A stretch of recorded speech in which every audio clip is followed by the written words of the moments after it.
नमस्कार दोस्तों, अगर आप जयपुर में प्लॉट, फ्लैट या विला खरीदने की सोच रहे हैं, तो ये वीडियो आपके लिए महत्वपूर्ण होने वाला है क्योंकि इस वीडियो में मैं ऐसी 5 बड़ी गलतियाँ बताने वाला हूँ, जो कि प्रॉपर्टी जो बायर होता है, जो प्रॉपर्टी खरीदते समय ज़्यादातर बायर ये गलतियाँ कर देते हैं। फिर बाद में उन्हें काफ़ी पछताना पड़ता है और लाखों रुपए का नुकसान भी झेलना झेलना पड़ जाता है। तो इस वीडियो में हम बात करेंगे इन 5 महत्वपूर्ण गलतियों के बारे में और मैं अपना इंट्रोडक्शन दे देता हूँ। मैं जयपुर रियल एस्टेट में काफ़ी समय से काम कर रहा हूँ और मैंने काफ़ी लोगों को प्रॉपर्टी दिलाने में मदद भी की है। ज़्यादातर मेरा उद्देश्य ये नहीं रहा कि प्रॉपर्टी बाय सेल ही करना है, बाकी का मेरा काम प्रॉपर्टी के रिगार्डिंग, प्रॉपर्टी मार्केट के रिगार्डिंग लोगों को अवेयर करना भी है। और ये वीडियो भी मैंने इसीलिए ही बनाया है, ये इसीलिए नहीं बनाया कि आप मेरे यहाँ से प्रॉपर्टी परचेज़ करो।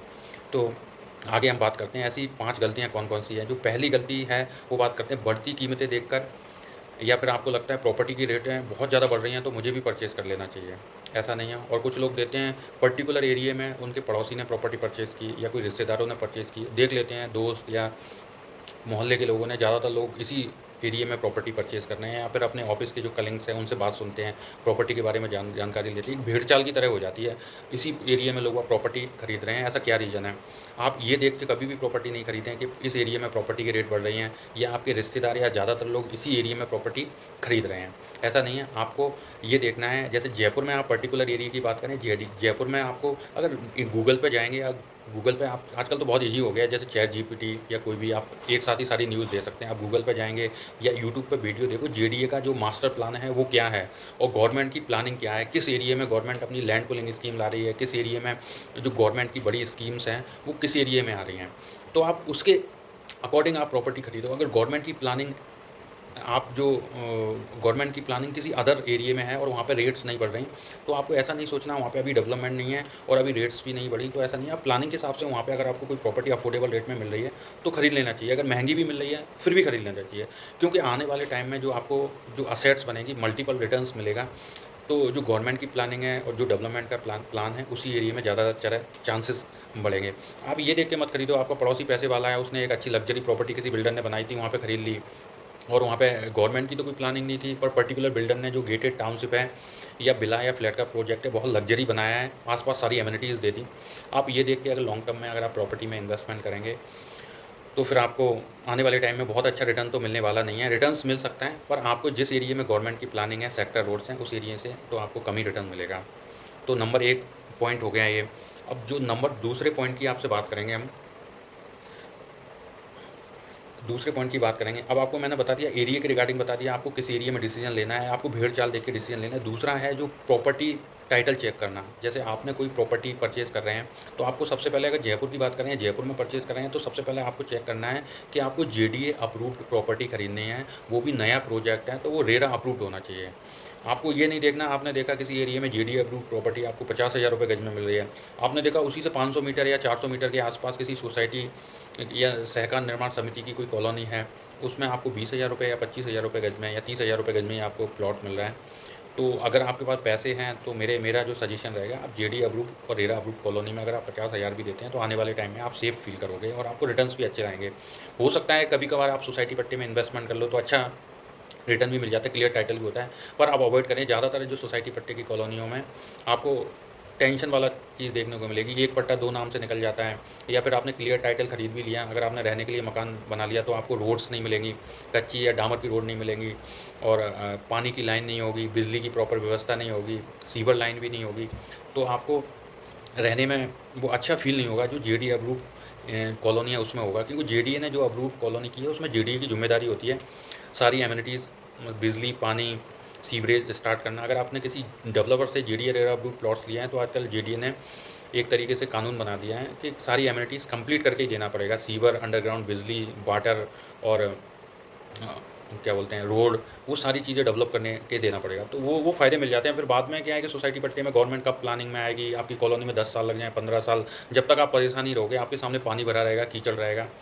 तो ये नंबर 2 हो गया। और नंबर 3 की बात करें, लोकेशन की ही सबसे बड़ा निवेश है। मैंने आपको पहले जो पॉइंट में बताया था, जो लोकेशन ही सबसे बड़ा निवेश है। आप हमेशा लोकेशन देख के ही इन्वेस्टमेंट करें। आप देख लें, जो गवर्नमेंट का जो कोई रोड्स निकलने वाली है, या फिर किसी गवर्नमेंट के हिसाब से कोई बड़ा एजुकेशन यूनिवर्सिटी आने वाली है, या गवर्नमेंट का कोई बड़ा हॉस्पिटल आने वाला है, या फिर कोई नेशनल हाईवे निकलने वाला है, तो नेशनल हाईवे ये सारी चीज़ आने के बाद में आप सोचेंगे तो आप नहीं ले पाएँगे, क्योंकि रेट्स काफ़ी इंक्रीज़ हो जाएँगे। ये फ्यूचर प्लानिंग के हिसाब से आप देखें, अगर आने वाले टाइम में गवर्नमेंट की प्लानिंग में है तो इस एरिया में आप लोकेशन देख के आप प्रॉपर्टी खरीद लें। अच्छा रोड है या फिर हॉस्पिटल आ रहा है या बड़ी यूनिवर्सिटी आ रही है या कोई इंडस्ट्रीज़ डेवलप हो रही है या आस-पास कोई नया एयरपोर्ट आ रहा है, तो आने वाले टाइम में, अभी तो नहीं पर आने वाले टाइम में आप सोचोगे नहीं, उससे अच्छा रिटर्न्स मिल जाएगा। और जो नंबर 4 पॉइंट्स की बात करें आप, रेडी टू मूव और अंडर कंस्ट्रक्शन। जैसे रेडी टू मूव, जैसे फ्लैट आते हैं, आप जयपुर में ज़्यादातर लोग देखेंगे तो अभी तो ज़्यादातर लोग अंडर कंस्ट्रक्शन प्रॉपर्टी खरीदना पसंद ही नहीं कर रहे। बाकी का कुछ नए प्रोजेक्ट लॉन्च होते हैं, जैसे अभी जैसे आशियाना हुआ, महिमा हुआ, इनके प्रोजेक्ट तो आप अंडर कंस्ट्रक्शन मंगलम हुआ खरीद लेते हैं, ठीक है, कंप्लीट हो जाते हैं।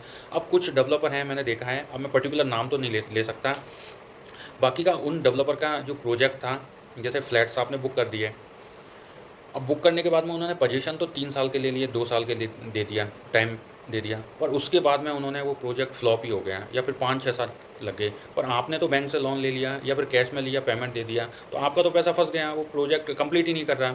अब आप कंप्लेन कर लो, रेरा में कर लो, वो तो फ्रॉड हो गया एक तरीके से, कभी ऐसा भी होता है। अगर रेडी टू मूव, अब अगर आप प्रॉपर्टी देखेंगे, तो आपने रेडी टू मूव अपनी चाबी ली, पैसा दिया, आप रहने लग गए। तो वो थोड़ा-सा ज़्यादा सेफ होता है, पर ready to move under construction के मुकाबले थोड़ा-सा महँगा होता है, 10-15 या 20% के मुकाबले। तो मेरा जयपुर में तो यही सजेशन होगा, तो आप पहले तो आप एक जो बिल्डर हैं, उसकी रेपुटेशन देख के ही प्रॉपर्टी खरीदें। अगर आप रेपुटेशन बड़े बिल्डर्स की प्रॉपर्टी को अफ़ोर्ड नहीं कर पा रहे, तो आप अफ़ोर्डेबल जो बिल्डर्स हैं, उनका रेडी टू मूव ही खरीदें। ठीक है, ये नंबर 3 हो गया, 4 हो गया। नंबर 5 की जो पॉइंट्स की बात करेंगे, सिर्फ़ नंबर जो 5 पॉइंट है, सिर्फ़ प्रॉपर्टी की कीमत मत देखें। कई लोग क्या है, प्रॉपर्टी की कीमत देख लेते हैं, कीमत ऐसे देख लिया आपने, कोई सस्ती प्रॉपर्टी है, बहुत ज़्यादा अफ़ोर्डेबल है, अब और पास में किसी दूसरे ब्रोकर ने बताया वो प्रॉपर्टी उससे डबल से भी ज़्यादा है। मैं ये पॉइंट पहले वीडियो में पहले थोड़ा-सा डिस्कस भी कर लिया है मैंने, अब मैं दोबारा रिपीट कर देता हूँ। सस्ती प्रॉपर्टी देख के प्रॉपर्टी ना खरीदें, क्योंकि हमेशा सस्ती प्रॉपर्टी सस्ती नहीं होती।